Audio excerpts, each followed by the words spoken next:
नमस्कार दोस्तों। आज हम रीजनिंग के एक ऐसे टॉपिक को जड़ से समझने वाले हैं जो बैंकिंग और दूसरे बड़े कॉम्पिटिटिव एग्जाम्स में आपको अक्सर परेशान करता है।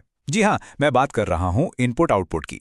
ये देखने में थोड़ा मुश्किल लग सकता है, पर मेरा यकीन मानिए, अगले कुछ ही मिनटों में आप इसके मास्टर बन जाएंगे।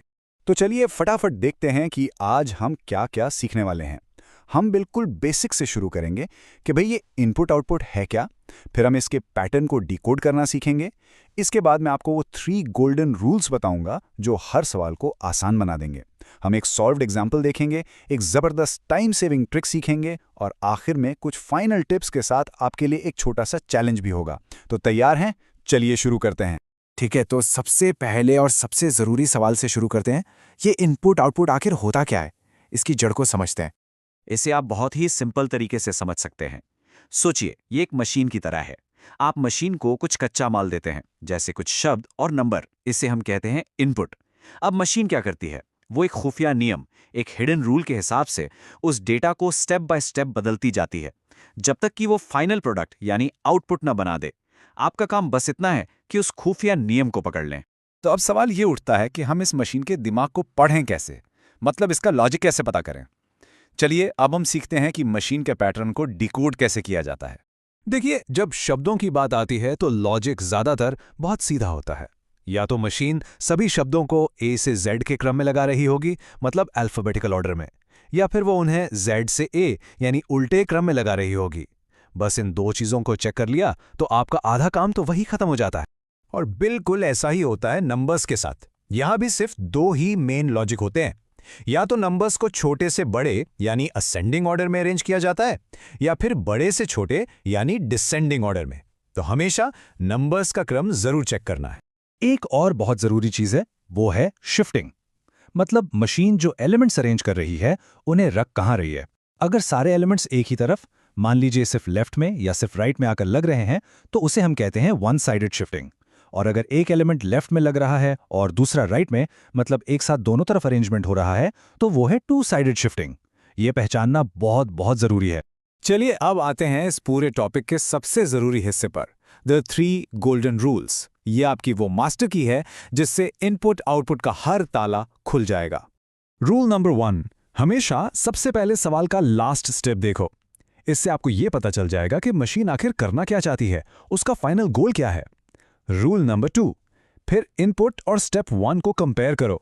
इससे यह साफ हो जाएगा कि मशीन ने सबसे पहले किस चीज को उठाया और उसे कहां रखा।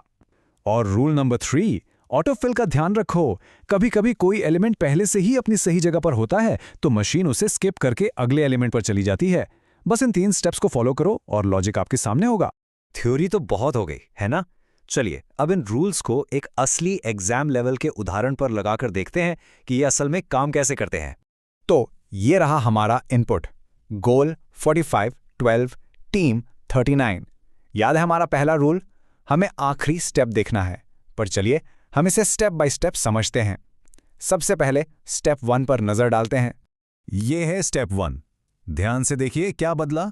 इनपुट में से जो सबसे छोटा नंबर था 12, वो उठकर लाइन में सबसे आगे यानी एकदम लेफ्ट में आ गया है, और बाकी सब कुछ बिल्कुल वैसा का वैसा है। अब देखिए स्टेप 2 में क्या हुआ। इस बार 12 के ठीक बाद टीम आ गया है, जो कि हमारे शब्दों में अल्फाबेटिकल ऑर्डर में सबसे आखिरी यानी सबसे बड़ा शब्द है। तो ऐसा लग रहा है कि मशीन एक नंबर और एक शब्द को बारी बारी से अरेंज कर रही है। और यह है हमारा फाइनल स्टेप यानी स्टेप 5। अब पूरे पैटर्न को एक साथ देखिए। नंबर्स कैसे अरेंज हुए हैं, 12, 39, 45, और शब्द टीम, हाई, गोल। क्या अब आप लॉजिक को पूरी तरह से पकड़ पा रहे हैं? तो हमारा लॉजिक बिल्कुल साफ है। नंबर्स को बढ़ते क्रम में, मतलब असेंडिंग ऑर्डर में लगाया गया है। शब्दों को घटते क्रम में, मतलब डिसेंडिंग ऑर्डर में लगाया गया है।